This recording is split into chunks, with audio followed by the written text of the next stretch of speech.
I used to think that freedom meant leaving everything behind.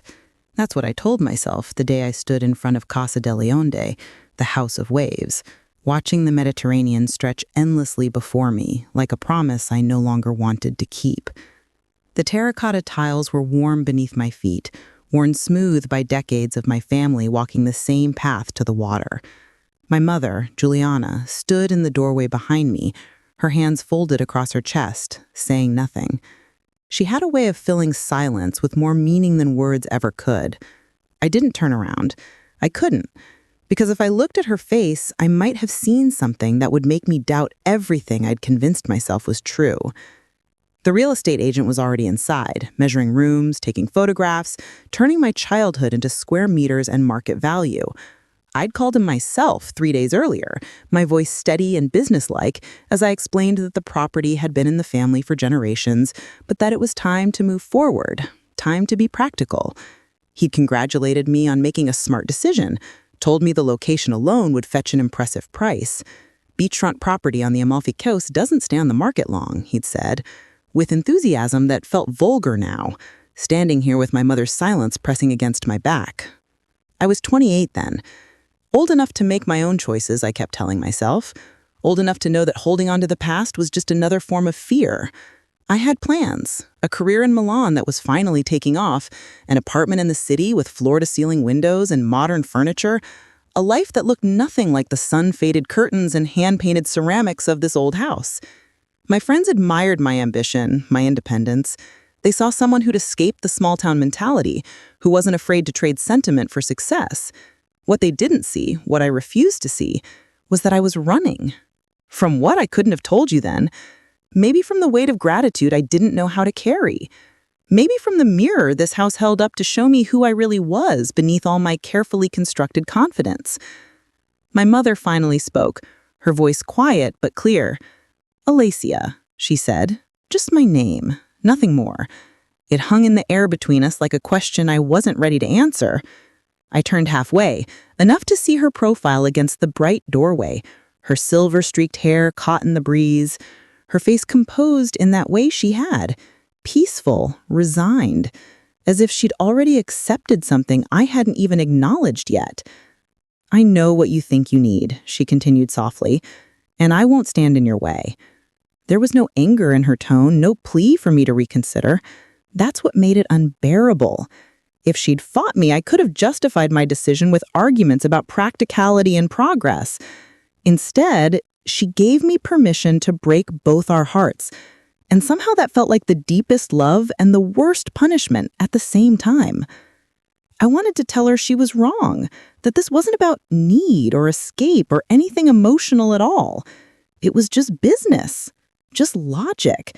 Just the natural evolution of a life that was moving beyond childhood homes and maternal expectations. How do you explain to someone who gave you everything that you're choosing to walk away from it all? The first time I remember truly seeing Casa de Leonde, I must have been 5 or 6 years old.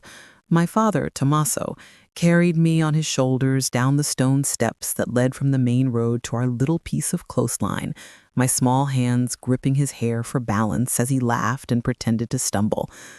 My mother walked beside us, a basket of bread and fruit swinging from her arm, her summer dress catching the wind. The house appeared suddenly as we rounded the final curve. White stucco walls glowing in the afternoon sun, blue shutters open wide, bougainvillea spilling over the garden wall and cascades of fuchsia and orange. It looked like something from a storybook, I thought, like the kind of place where magical things happened. My father set me down in the courtyard, and I ran immediately to the low wall that separated our terrace from the rocky beach below, standing on tiptoe to see the water.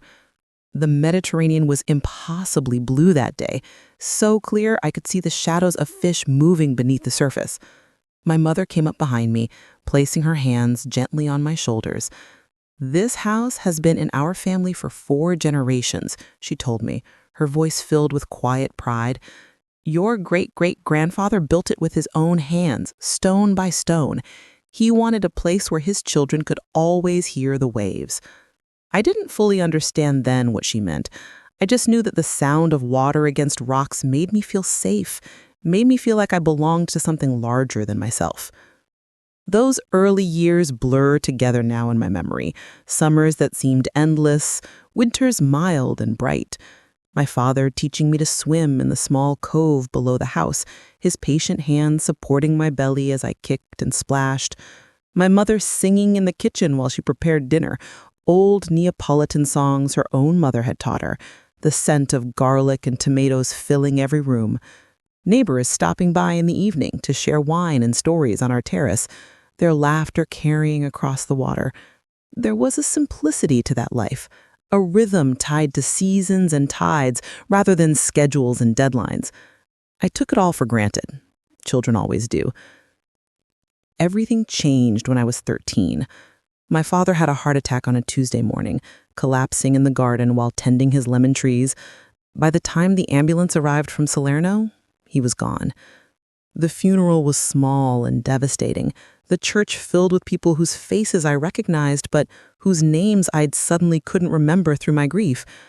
My mother stood beside me throughout the service, her hand gripping mine so tightly it hurt, and I realized now that she was holding on for both of us, keeping us both from disappearing into the void my father's absence had created. After everyone left, after the food and flowers and condolences faded away, it was just the two of us, in Casa delle Onde, learning how to live in a house that suddenly felt too big and too quiet. My mother never complained, never spoke about how hard it must have been to maintain the house on her small pension, to keep up appearances while her own heart was breaking. She worked part-time at a hotel in town, cleaning rooms and serving breakfast to tourists who never knew they were being taken care of by a woman carrying an ocean of sorrow inside her. She made sure I had what I needed for school, that there was always food on the table, that the house remained beautiful even as everything else fell apart. I watched her become smaller somehow, quieter, as if grief had diminished her physical presence even as it strengthened her resolve. I should have seen her sacrifice.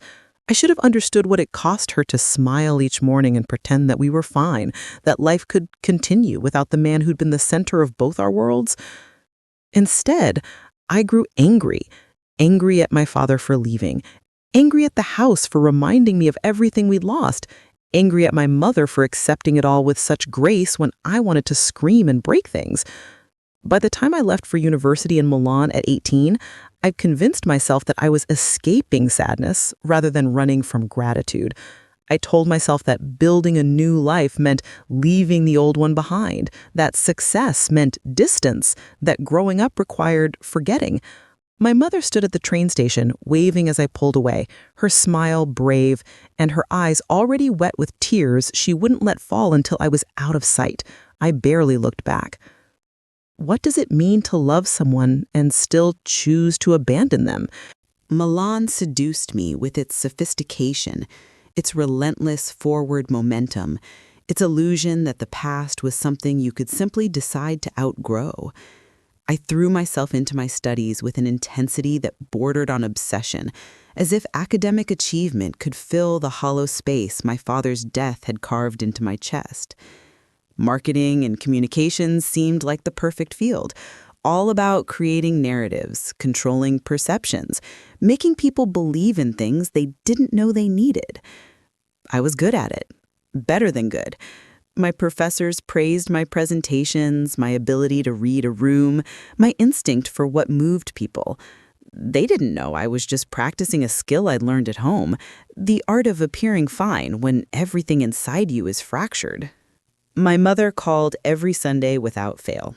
I'd answer from my tiny shared apartment, phone balanced between my shoulder and ear while I typed emails or reviewed notes for Monday's classes, only half listening as she told me about her week.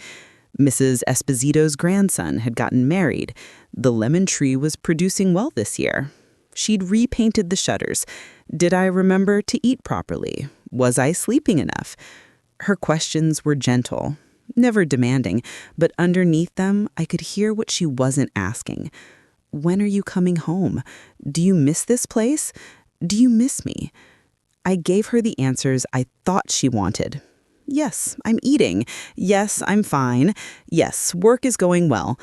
and hung up feeling vaguely guilty but also relieved, as if I'd successfully avoided something dangerous.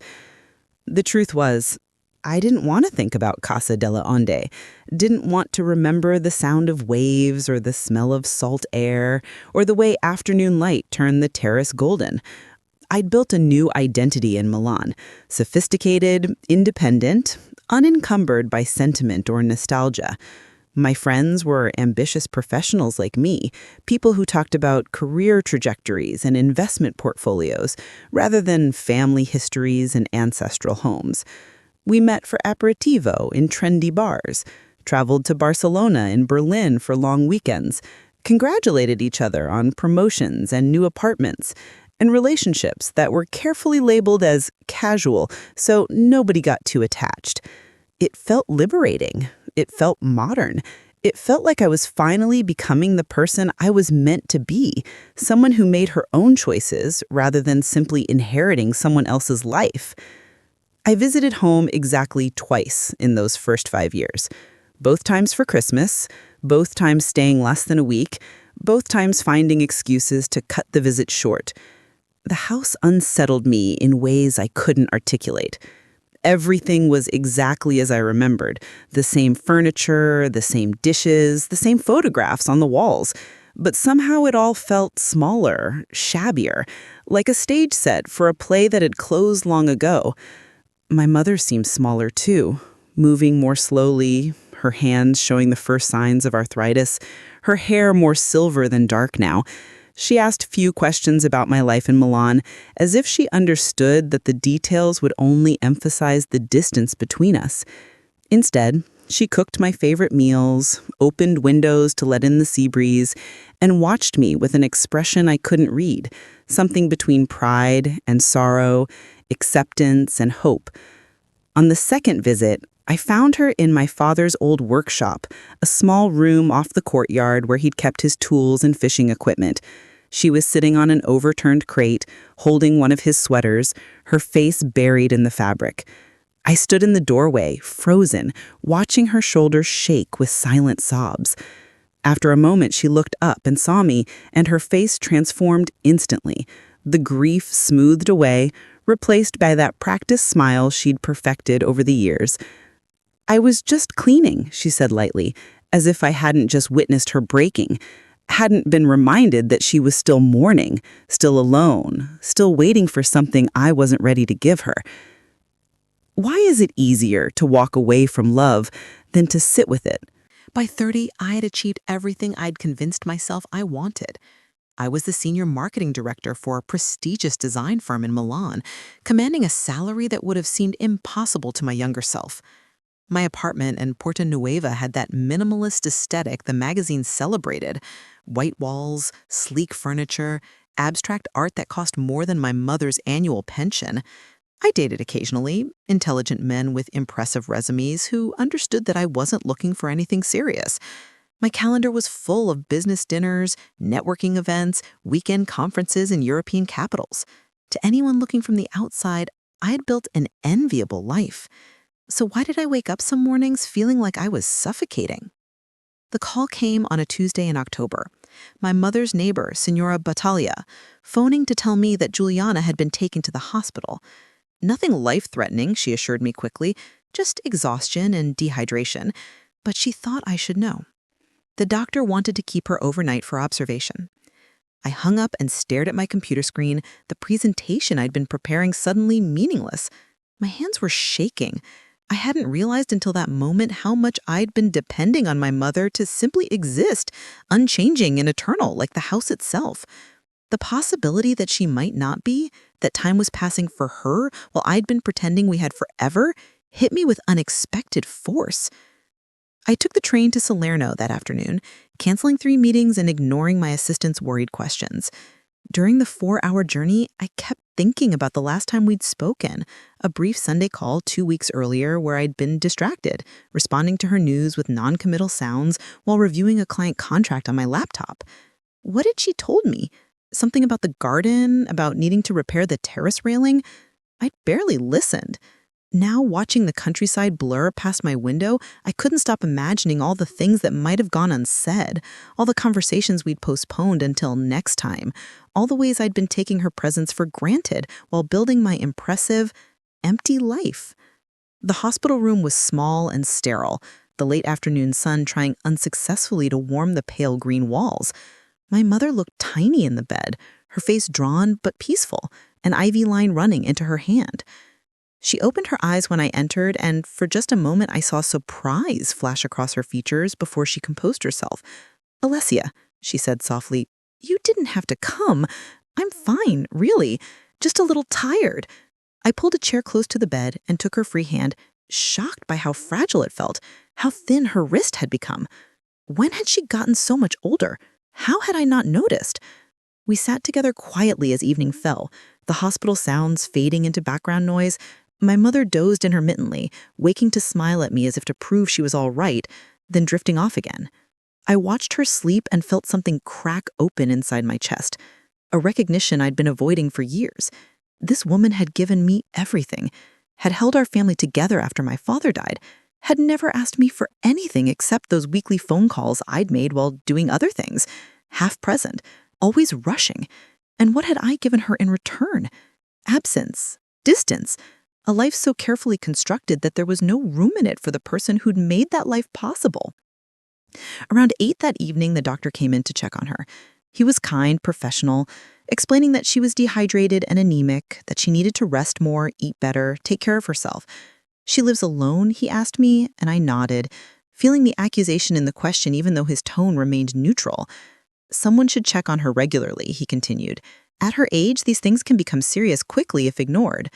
I promised I would arrange something, knowing even as I spoke that I had no idea what that arrangement would look like, how it could possibly fit into the life I'd built so carefully around my own convenience. That night, I stayed in a hotel near the hospital rather than going to Casa della Onde. I told myself it was practical, that I'd needed to get a room anyway since I hadn't brought a key to the house, but really, I just wasn't ready to face that place in the dark, alone with my thoughts. I lay awake until 3 in the morning, staring at the ceiling, thinking about my mother sleeping in her hospital bed, about the house standing empty by the sea, about the invisible thread that connected us, no matter how far I ran. Somewhere in those sleepless hours, an idea began to form, terrible and logical, practical and unforgivable. What do you do when the weight of love feels heavier than you know how to carry? My mother came home from the hospital the next day with instructions to rest and a prescription for iron supplements. I stayed for 3 days, shopping for groceries, organizing her medications, cleaning the house with an efficiency that felt more like penance than help. She protested mildly, insisting she was fine, that I should get back to Milan and my important work, but she also seemed relieved to have company, to not have to pretend for those few days that she didn't need anyone. We fell into a careful rhythm, meals together on the terrace, quiet evenings with books and the sound of waves, conversations that skimmed the surface of real intimacy while avoiding anything that might require us to acknowledge the distance between us. On my last evening, I walked down to the beach alone after dinner. The sun was setting, painting the sky in shades of coral and gold. The water turned to liquid mercury. I sat on the rocks where my father had taught me to swim, where I'd spent countless childhood afternoons searching for shells and watching fishermen bring in their catch. Casa de Leonde rose above me, its white walls glowing in the fading light, the windows dark and peaceful. It was beautiful. It was also, I realized with sudden clarity, a burden I didn't want to carry anymore. The thought arrived fully formed, as if I'd been building toward it unconsciously for years. My mother couldn't maintain this place forever. She was getting older, frailer, more isolated. The house was too big for one person, required constant upkeep, represented a past that maybe neither of us needed to keep clinging to. If I sold it, and the property was worth a fortune, beachfront on the Amalfi Coast, I could set her up somewhere smaller, easier, safer. An apartment in town closer to shops and medical care. I could hire someone to check on her regularly. I could invest the money wisely, ensure her future was secure. It made perfect sense. It was, I told myself, the responsible choice. I didn't mention the idea that evening. Instead, I returned to the house and found my mother dozing in her chair on the terrace, a book open in her lap, the last light catching her silver hair. I stood watching her for a long moment. This woman who'd sacrificed so much, who'd never asked me for anything, who deserved better than a daughter who visited twice a year and thought of her primarily as an obligation to be managed. A wave of something like grief washed over me. Or maybe it was love or guilt or some combination of all three emotions I'd spent years trying not to feel. I almost changed my mind right then. Almost sat down beside her and told her I was sorry for everything I failed to be. But I didn't. Because part of me knew that if I stayed too long, if I let myself feel too much, I might not be able to leave again. And leaving had become my primary survival skill, the thing I was better at than anything else. So instead, I kissed her forehead gently without waking her, whispered goodbye to the sleeping house, and caught an early train back to Milan the next morning, already rehearsing in my head how I would explain my decision when the time came. I would focus on logic, on practicality, on her well-being. I would make it sound like I love. Maybe I would even believe it myself. Back in Milan, I waited a month before making the call to the real estate agent. A month of Sunday phone conversations where I asked my mother careful questions about the house's condition, the plumbing, the roof, the garden. She answered openly, mentioning small repairs needed here and there, never suspecting what I was really asking. When I finally contacted Luca Ferraro, one of the most successful agents on the coast, I felt strangely calm. He was enthusiastic about the listing, confirming what I already knew, that properties like Casa delle Onde were rare, that buyers from Rome, Milan, even London and New York City were constantly searching for authentic Italian homes with beach access. He could probably get me double the assessed value, maybe more, he said. I didn't tell my mother right away. I let Ferraro handle the initial paperwork, the property evaluation, the photographs. I told myself I was being efficient, that there was no point worrying her with details until everything was arranged. Really, I was a coward. I was doing something I knew would hurt her, and I wanted to control the narrative, to present it as a finished decision rather than something we might discuss or debate. Control had always been my refuge, the way I managed anxiety and grief. If I could just keep everything organized, rational, explained, then maybe I wouldn't have to feel the full weight of what I was taking from her. The day I finally drove down to tell her, I brought all my arguments carefully prepared. I would explain about the maintenance costs, about her age and health, about the isolation of living alone by the sea. I would show her listings for beautiful apartments in Amalfi Town, places with elevators and nearby shops and neighbors. I would make it sound like I was saving her, not abandoning her. I would use words like practical and sensible and for the best. I would not let her see that somewhere deep inside, I knew I was doing something unforgivable. How do you tell someone you're selling their heart? My mother took the news with that same quiet grace she'd shown at my father's funeral when I'd left for university, at every disappointment I'd ever delivered to her doorstep.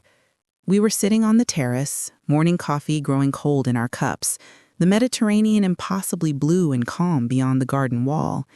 I'd laid out my case carefully, the statistics about aging in place, the costs of home maintenance, the security concerns of isolation. I had spreadsheets on my laptop showing potential returns on investment, photographs of modern apartments that offered views almost as beautiful as this one. I spoke quickly, efficiently, not leaving space for interruption, using every persuasive technique I'd learned in my marketing career to sell her on the idea of giving up her home.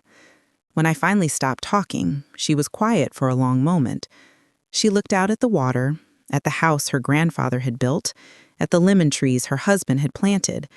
Then she turned to me with an expression I couldn't read. "Is this what you want?" she asked simply. Not what I thought she needed, not what made financial sense. What I wanted.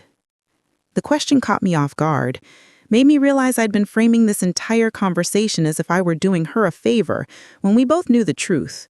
I was doing what was easiest for me, what would let me continue my carefully constructed life in Milan without the guilt of knowing she was here alone, without the responsibility of caring for a house I'd already decided to leave behind. "I think it's best," I said finally, which wasn't really an answer.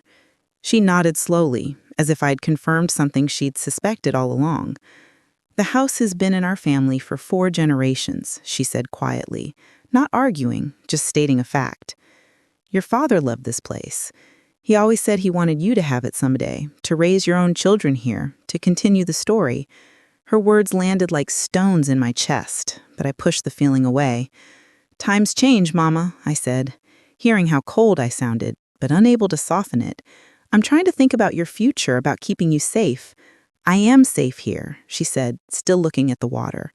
"This is where I raised you, where I mourned your father, where I learned how to be alone without feeling lonely. Every wall holds a memory, every room a story. Do you understand what you're asking me to give up?" I did understand. That was the terrible part. I understood perfectly, and I was asking anyway. Because understanding something and having the courage to honor it are two different things entirely. I wanted her gratitude for being practical, her acknowledgement that I was making a difficult but necessary decision. Instead, I got her clear-eyed recognition of exactly what I was doing and why. We didn't argue. That wasn't my mother's way.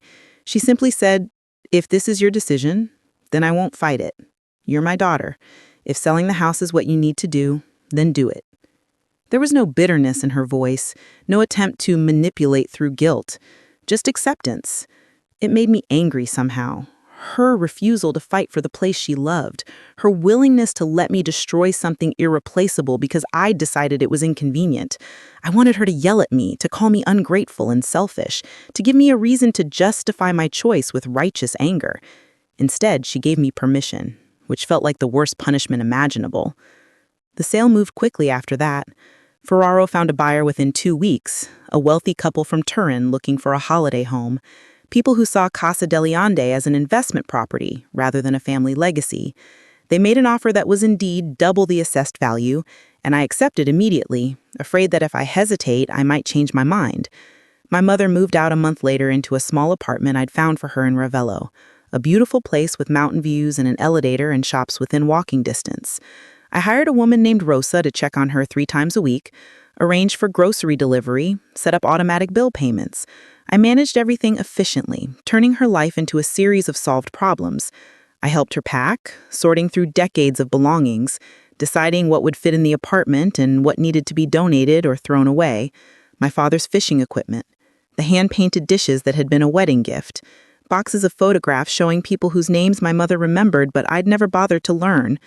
With every item we packed or discarded, I felt like we were erasing evidence of lives lived, of love given, of a story that mattered, even if I'd decided it no longer served my purposes. My mother worked quietly, occasionally pausing to hold an object or look at a photo, her face revealing nothing of what she must have been feeling. The day she moved out, I couldn't bring myself to watch. I sent professional movers to handle the furniture, told my mother I'd meet her at the new apartment to help her settle in. But really, I couldn't face Casa delle Onde empty. Couldn't see what my decision looked like in the form of bare rooms and echoing silence. I drove straight to Ravello, and when my mother arrived, she found me arranging dishes in her new kitchen, trying desperately to make this sterile apartment feel like home. She thanked me for my help. She said the place was lovely. She assured me she would be fine. And I pretended to believe her. The new owners took possession in August. I received the wire transfer, an enormous sum that appeared in my account like blood money. I put most of it in investments for my mother's future care, kept some for myself. With that money, I bought new furniture for my Milan apartment, booked a holiday to Greece, convinced myself that I'd done the right thing, the mature thing, the only reasonable thing. I didn't drive past Casa delle Onde again for 3 years.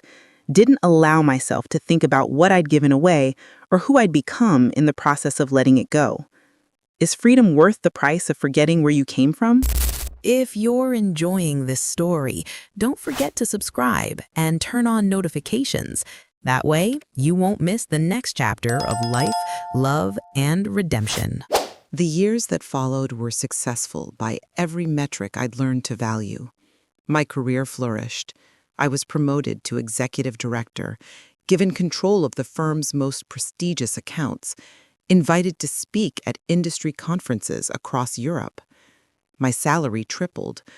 I moved to a larger apartment in the fashionable Brera district, decorated it with modern art and designer furniture that appeared in home decor magazines. I dated a lawyer named Marco for 18 months, a relationship that was sophisticated and convenient until we mutually agreed it wasn't going anywhere and ended it with the same cool efficiency we'd brought to everything else. My life was exactly what I'd imagined when I first arrived in Milan: polished, professional, unencumbered by sentiment or obligation. My mother adjusted to her new life with the same quiet grace she brought to everything. Rosa, her caregiver, reported that she'd made friends in her building, joined a group that met for cards on Thursday afternoons, occasionally took the bus down to Amalfi for coffee at her favorite cafe. When I called on Sundays, she told me cheerful stories about her neighbors, what she'd cooked that week, which British detective show she was watching.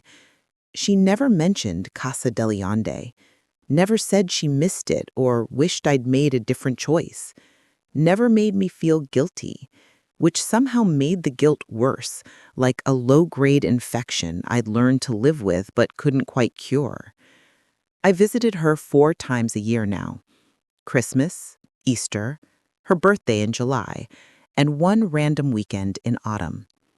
We'd established a routine during these visits: lunch at a restaurant with a view, a short walk through the town, an evening watching television in her apartment while she asked polite questions about my work, and I gave polite answers that revealed nothing important. The conversations felt scripted, performed, as if we were both actors who'd forgotten how to improvise. Sometimes I'd catch her looking at me with an expression I couldn't decode, something between love and sorrow, pride and disappointment. I never asked what she was thinking. I was afraid of what she might tell me. Then, just after my 35th birthday, I started noticing things. Small things at first. During a Sunday call, my mother mentioned seeing my father in the garden, talking to him about the tomatoes.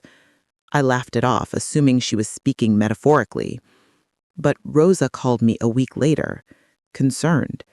Juliana had been found wandering in the building's courtyard at 2 in the morning, confused about where her apartment was.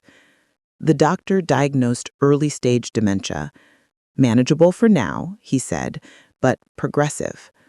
I hung up the phone and stood at my Milan apartment window, looking out at the city lights, feeling something inside me break that I hadn't known was still intact. I increased Rose's visits to daily. I installed cameras in my mother's apartment so I could check on her remotely, feeling like both a dutiful daughter and a prison warden. I researched memory care facilities, end-of-life planning, power of attorney documents. I became efficient again, turning my mother's decline into another problem to be solved with money and management.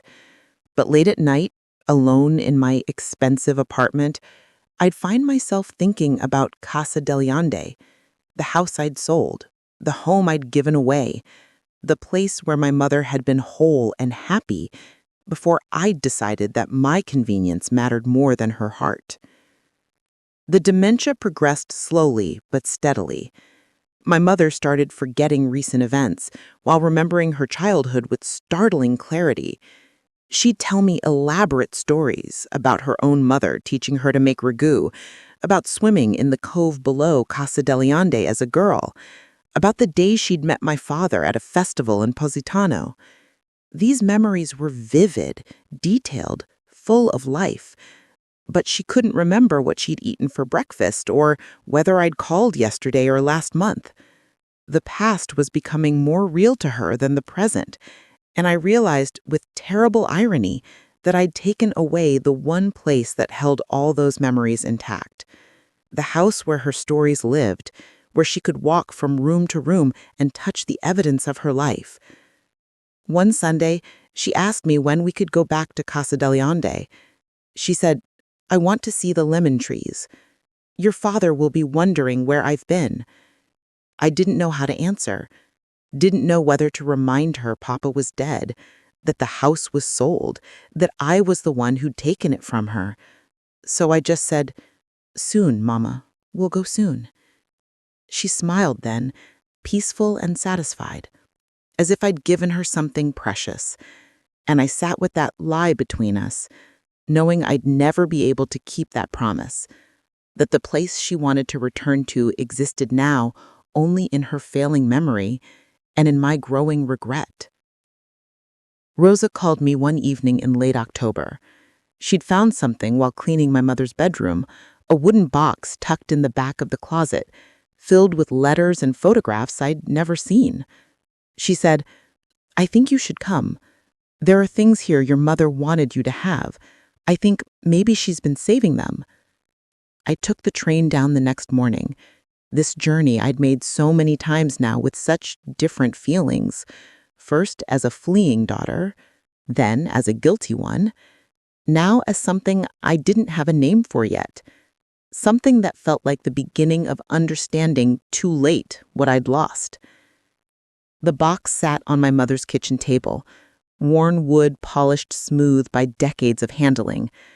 Inside were letters my father had written to my mother during their courtship, photographs of the house being built by my great-great-grandfather, recipes in my grandmother's handwriting, a tiny pair of shoes I must have worn as a baby, and at the bottom, wrapped in tissue paper, a set of keys. The keys to Casa delle Onde. My mother had kept them all these years, even after the house was sold, even after she had moved away, as if she'd known she would need them someday, as if she'd known I would need them too. I held those keys in my palm, feeling their weight, and started to cry. Not the quiet tears I'd shed at my father's funeral or when I'd left for university, but deep, wrenching sobs that came from somewhere I'd locked away years ago. Rosa put her arm around me, this kind woman who took better care of my mother than I did, and let me break without trying to fix it. When I finally stopped, she said gently, "She talks about the house every day now. In her mind, she still lives there. All her happiest memories are in that place." And I knew then what I had to do, even though I had no idea if it was possible, if I could undo what I'd destroyed, if there was any way back to the place I'd been so desperate to leave behind. What do you do when you realize you've sold the one thing that mattered? Finding the new owners of Casa delle Onde took 3 phone calls and a favor from Luca Ferraro, the real estate agent who'd handled the original sale. The couple from Turin, Stefano and Elena Marchesi, had indeed used it as a holiday home, visiting a few weeks each summer and occasionally renting it out to upscale tourists. Ferraro gave me their contact information reluctantly, warning me that they probably wouldn't be interested in selling. The property had appreciated significantly, he said. They'd invested in renovations. I thanked him and hung up, then stared at the number on my screen for 20 minutes before finding the courage to dial. Stefano Marchesi answered on the 3rd ring, his voice pleasant but guarded when I explained who I was and why I was calling. I had rehearsed what to say, that I'd made a mistake selling the house, that my mother's declining health had made me realize its importance, that I was prepared to offer well above market value to buy it back. But when I actually started talking, all my careful arguments dissolved into something raw and desperate. I told him about my mother's dementia, about how she thought she still lived there, about the keys she'd kept hidden in a box like a talisman against forgetting. I told him things I'd never admitted to anyone, that I'd sold the house to escape my own grief, that I'd been running from love disguised as ambition, that I'd destroyed something irreplaceable and was now trying hopelessly to repair what I'd broken. There was a long silence when I finished. Then Stefano said, "My wife and I will need to discuss this. Can I call you back?" I gave him my number and spent the next 3 days in a state of suspended anxiety, unable to focus on work, sleeping poorly, checking my phone obsessively. I'd never wanted anything as much as I wanted this, the chance to undo my worst decision, to give my mother back something I'd taken from her, to prove that maybe redemption was possible, even for someone who'd been as selfish as I'd been. When Stefano finally called, his voice was gentle. "My wife reminded me that we bought the house from you once before. She said that if it meant that much to you then to sell it, it must mean even more now to want it back. We'll sell it to you, Alessia. but not for more than we paid. Your mother's house should return to her at the price of her heartbreak, not at profit from her pain. I started crying again, there on the street outside my office building, not caring who saw me. His kindness felt like absolution I didn't deserve. We arranged for me to visit the house the following week, to see what condition it was in, to remember what I was trying to reclaim. I drove down alone on a Saturday in November, the coast quieter now that tourist season had ended. I hadn't been to this part of Amalfi in nearly 4 years, had actively avoided it whenever I visited my mother. As I turned down the road that led to Casa de Leonde, my hands were shaking on the steering wheel. The house appeared around the final curve, exactly as I remembered. White stucco, blue shutters, bougainvillea still blooming despite the late season. But it also looked different somehow. Newer. The terrace had been expanded, the garden landscaped professionally, the paint fresh. It was beautiful. It was also no longer quite the house I'd grown up in. Stefano met me in the courtyard, a kind-faced man in his 50s who welcomed me warmly and gave me space to walk through the rooms alone. They'd renovated carefully, he explained. New kitchen, updated bathrooms, but they had kept the original tiles, the hand-painted ceramics, the character of the place. I moved through the house slowly, touching walls, looking out windows, trying to feel something familiar. My parents' bedroom was now a guest room with modern furniture. My kitchen, where my mother had sung while cooking, had gleaming new appliances. My childhood room had been turned into an office. The bones of the house remained. The view of the Mediterranean, the sound of waves, the quality of light that had filled my earliest memories, but the soul of it felt altered, as if it had moved on without us. In my father's old workshop, I found something that stopped me cold. The Marchesis had turned it into a small library, lined with books and comfortable chairs, but they had kept one thing from before, my father's fishing rod, mounted on the wall like art. Stefano appeared in the doorway, saw me staring at it. He said, "We found that in a closet. It seemed too beautiful to discard. I hope you don't mind that we kept it." I couldn't speak, could only nod, because in that moment I understood that the house I was trying to reclaim didn't really exist anymore. Not the way it had been when my mother lived here, when my father was alive, when I was a child who believed home was a permanent thing rather than a feeling you could lose by not paying attention. We sat on the terrace afterward, Stefano and Elena. She had arrived from Turin that morning. And me, drinking coffee and discussing logistics. They would need 2 months to arrange their things, they said. Would that work? I nodded numbly, wondering what I was actually buying back. Not the house my mother remembered in her deteriorating mind, not the home where my parents had loved each other and raised me, just a building, however beautiful, filled with someone else's renovations and memories now. But maybe that was enough.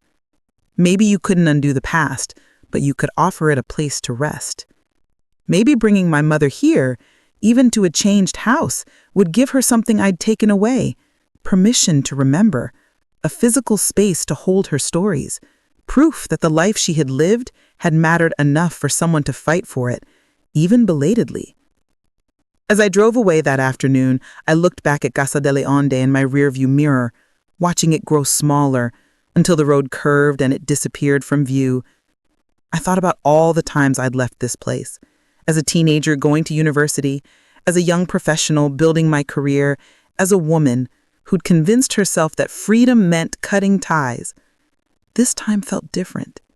This time I was leaving so I could return, carrying the wake of everything I'd learned in the years of running away. The house would be mine again in 2 months. The question was whether it was too late for that to matter. I drove straight to my mother's apartment in Ravello, found her sitting by the window in her favorite chair, Rosa reading to her from a magazine. My mother looked up when I entered, and for a moment I saw confusion cross her face. She didn't quite recognize me. Then something clicked and she smiled. "Alessia," she said, my name a recognition and a question at once. I knelt beside her chair and took her hands. "Mama," I said, my voice breaking. "I have something to tell you. We're going home." The 2 months I waited to reclaim Casa delle Onde were the longest of my life, stretched thin with planning and doubt and something that felt almost like hope. I took a leave of absence from work, the first extended time off I'd taken in my entire career. My boss was understanding, even supportive. She'd watched me drive myself relentlessly for years and had probably seen the cost even when I couldn't. I spent my days researching memory care resources in Amalfi, interviewing potential caretakers who could live at the house with my mother, converting what had been the guest room into a proper bedroom for myself on weekends. I was trying to create something impossible, a present that honored the past without pretending the years between hadn't happened. Rosa helped me plan carefully. We discussed my mother's routines, her triggers, what might comfort her and what might confuse her further. The house won't be exactly as she remembers, Rosa warned gently. The renovations might disorient her. You need to be prepared for that. I nodded, knowing she was right, but hoping somehow that the essence of the place, the view, the sound of waves, the quality of light, would bypass my mother's failing memory and reach something deeper. I was gambling on the idea that home was more than just physical details, that it lived in the body's memory as much as the mind's. I told my mother about the move in careful increments, unsure how much she understood or retained. Sometimes she seemed excited, talking about the lemon trees and asking if the terrace chairs were still the blue ones she'd painted years ago. Other times, she looked at me blankly, as if I were describing someone else's home. I learned to accept these inconsistencies, to meet her wherever she was in the landscape of her memory. The disease was teaching me things I should have learned years ago: patience, presence, the ability to love someone without needing them to be who they used to be. The day finally came in late January. I'd hired professional movers again, but this time I packed my mother's belongings myself, wrapping each item carefully, making sure the box with her treasures, my father's letters, the family photographs, the keys to Casa delle Onde, came with us in my car. Rosa rode with my mother, keeping her calm during the drive, explaining what was happening in simple terms that might or might not penetrate the fog of her confusion. I followed in my car, my heart hammering, as we wound down the coastal road toward the house I'd sold and bought back, toward a homecoming I had no idea how to navigate. When we pulled into the courtyard, my mother sat perfectly still in Rosa's car, staring at the house. I opened her door carefully, helped her stand, watched her face as she took in the white stucco walls, the blue shutters, the bougainvillea just beginning to bloom in the winter warmth. For a long moment, nothing. Then her eyes filled with tears and she whispered, "Tommaso," my father's name. She thought he would be here, waiting for her. I took her hand and said quietly, "No, Mama, Papa's gone. But this is still our home, our house. You're home now." She looked at me with such profound sadness that I almost broke, but then she nodded slowly and let me lead her inside. The first few weeks were harder than I anticipated. My mother would wake in the night confused about where she was, calling for my father, searching for rooms that didn't exist in the renovated layout. She'd ask about furniture that had been sold years ago or about neighbors who'd moved away or died. Sometimes she'd sit on the terrace for hours, staring at the water with an expression of deep concentration, as if trying to match the view before her with the one in her memory. I'd sit beside her in those moments, not speaking, just being present, learning to tolerate the grief of watching someone you love gradually disappear while their body remains. But there were good moments too, moments when something would align. The angle of afternoon light through the kitchen window, the sound of waves at high tide, the smell of lemons from the trees my father had planted, and she turned to me with sudden clarity in her eyes. She'd say, "I remember this. I used to stand right here and watch you play in the garden. You were so small, so fierce. You were always running towards something, even as a child."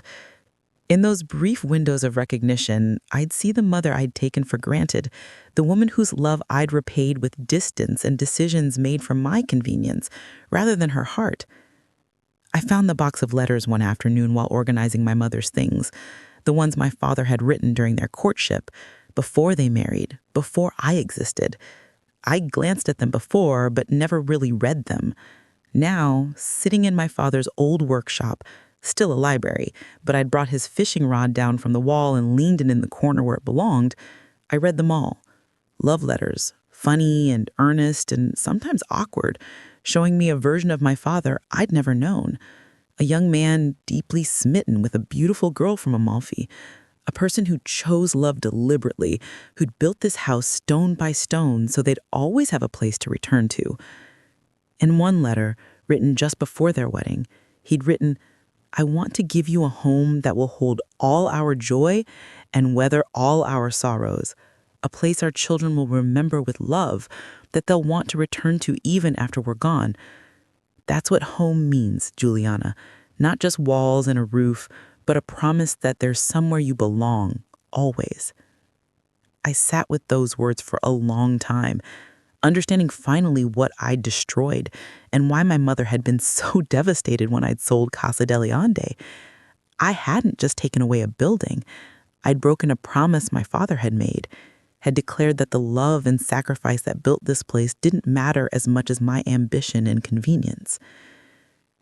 One evening, in early March, my mother and I sat together on the terrace watching the sun set over the Mediterranean. She'd been having a good day, remembering my name consistently, eating well, seeming more present than she'd been in months. Out of nowhere, she took my hand and said, "You sold the house once. I remember that. You thought you were doing the right thing." I froze, unsure how to respond. She continued, her voice clear and calm. "I was angry at first, not because you sold it, but because you wouldn't let me tell you that I understood. You thought you knew what I needed better than I did. You took away my choice." The words hit me like stones, all the more powerful because they carried no malice, just truth. "I'm sorry, Mama. I was so wrong. About everything." She patted my hand gently. "You were scared," she said, "scared of becoming like me, alone, old, clinging to memories. You thought if you could control everything, you wouldn't have to feel pain. But that's not how life works, Kata. You can't love anything without risking loss. That's not weakness. That's what makes us human." Then she looked back at the water, and whatever clarity that allowed her to speak those words faded. But they remained, settling into my chest like seeds that would take time to grow. I stayed at Casa delle Onde after that, not just on weekends, but most of the time, working remotely when I could, taking on less demanding projects, restructuring my life around what mattered instead of what impressed people. I hired Chiara, a trained caregiver, to help Rosa with my mother's daily care. The three of us formed a quiet household, tending to my mother's needs, maintaining the house, learning to find meaning in the small rituals of daily life, meals together, afternoon walks to the cove, evenings watching the light change over the water. It wasn't the life I'd once imagined for myself. It was slower, simpler, harder in ways that success had never been. It was the first time in years I felt like I was exactly where I needed to be. My mother declined gradually over the next year. There were fewer clear moments, more confusion, days when she didn't recognize me or thought I was her own mother or a childhood friend, but she never seemed distressed at Casa delle Onde. The house held her, even when her mind couldn't, gave her a context for her fragmenting memories, let her rest in a place that felt safe even when she couldn't remember why. I'd sit with her on the terrace, watching her watch the water, and wonder if bringing her back here had been healing for her or just for me. Maybe both. Maybe that was okay. She died quietly on a Tuesday morning in April, almost exactly 2 years after we'd returned to Casa delle Onde. I was sitting beside her bed, holding her hand, when her breathing simply stopped. It was peaceful, Chiara said later.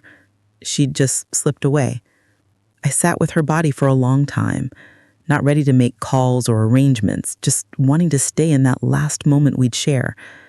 Through the window, I could hear the waves and see the morning light turning the water gold. She'd wanted to die here, in the house that held every version of her life. The girl who'd fallen in love, the woman who'd raised a daughter, the widow who'd found strength in solitude, the patient who'd come home to rest. How do you measure the weight of a second chance you almost missed? I live at Casa de Leonda now, full time, something I never imagined I'd do.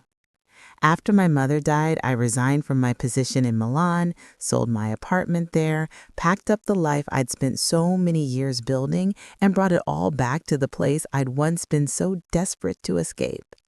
My friends thought I was crazy, throwing away my career, burying myself in a small coastal town. But I'd learned something they couldn't understand. That success means nothing if you've lost yourself in the process of achieving it.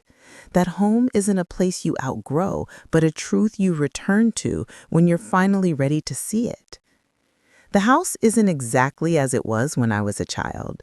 The renovations remain, physical evidence that time moves forward whether we're ready or not.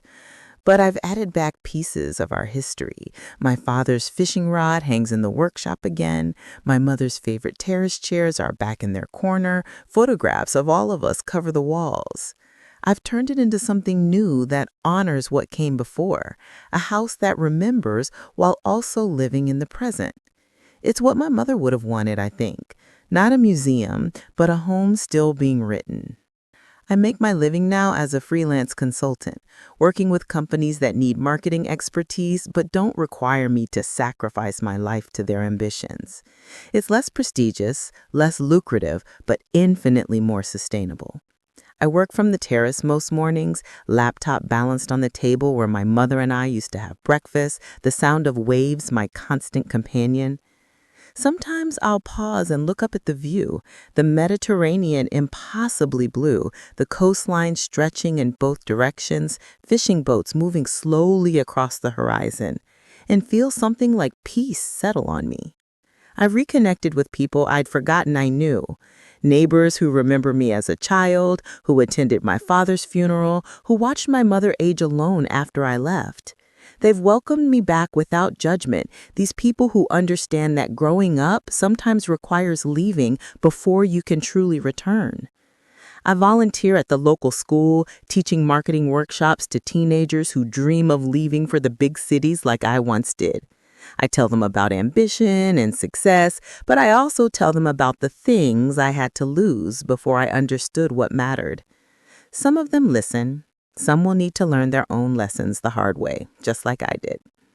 Rosa still visits twice a week, though she's become more friend than employee now. We have coffee on the terrace and talk about my mother, keeping her alive through stories and memory. She would be proud of you, Rosa told me recently, for coming back, for staying, for choosing love over fear finally. I'm not sure if pride is the right word. My mother saw through me too clearly to be proud of choices I should have made years earlier. But maybe she would be relieved. Relieved that I'd finally stopped running, finally understood what she tried to teach me through her silence and sacrifice, that love isn't something you earn or deserve, it's something you accept and honor by being present for it while it lasts. The box my mother kept hidden all those years sits on my dresser now. I've read every letter my father wrote, studied every photograph, memorized the recipes in my grandmother's handwriting. These aren't just artifacts of the past, they're instructions for how to build a life that means something. How to choose people over things. How to let yourself be tied to a place not as a limitation but as an anchor. How to understand that freedom isn't running away, it's knowing where you belong and having the courage to return there. Sometimes late at night, I'll walk down to the beach where my father taught me to swim, or I spent countless childhood afternoons believing I had forever to appreciate what I'd been given. I'll sit on the rocks and listen to the waves and feel the presence of everyone who's been shaped by this place. My great-great-grandfather who built it, my grandparents who maintained it, my parents who loved here and raised me here, my mother who forgave me for almost destroying it. I'm part of that story now in a way I wasn't before. Not just someone who inherited it, but someone who fought to reclaim it, who learned its value by losing it. I can't undo the years I took from my mother, can't give back the time when she was healthy and I was absent, when she needed me and I was busy building a life that looked impressive but felt hollow. I can't change the fact that she died with dementia, that her last years were marked by confusion and loss, that I'll never know for certain if bringing her back to Casa de Leanda brought her peace or just prolonged her suffering in a place that reminded her of everything she had lost.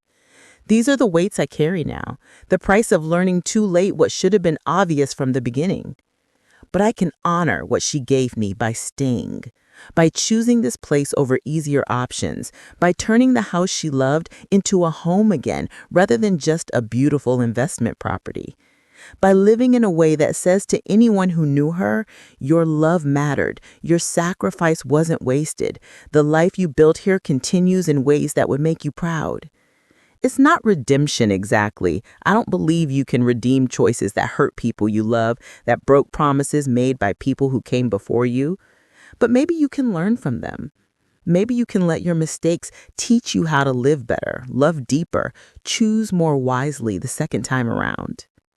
Today, when I look in the mirror, I still see the person who made those terrible choices, who sold her mother's heart for convenience, who chose ambition over gratitude, who ran from love because it felt safer than staying. But I also see someone who found her way back. Someone who learned that you can't outrun your own history, that home isn't something you leave behind, but something you carry with you until you're ready to understand what it means. Someone who discovered that the bravest thing isn't building a new life far away, but returning to the place you came from and letting it teach you who you were supposed to be all along. The Mediterranean stretches before me every morning, constant and changing, just as it did when I was a child. My father's lemon trees are heavy with fruit. The terrace needs painting again. The house requires constant maintenance, constant attention, constant love. And I'm here for it. Finally, fully, gratefully here. Not running anymore. Not looking for the next thing or the better option. Just living in this place that my family built, that I almost destroyed, that somehow survived my worst decisions and welcomed me back when I finally understood what I'd thrown away. Casa de Leanda stands on the Amalfi Coast, white walls glowing in the sun, blue shutters open to the breeze, roots deep in the rock and soil of this beautiful, unforgiving coast. And I stand with it now, anchored at last, learning slowly how to deserve the second chance I was given, learning how to be home. If this story touched your heart and you'd like to support this work, consider buying me a coffee on Ko-fi. Every small gesture helps bring more stories like this one to life. Thank you for listening, and remember, your kindness makes stories possible.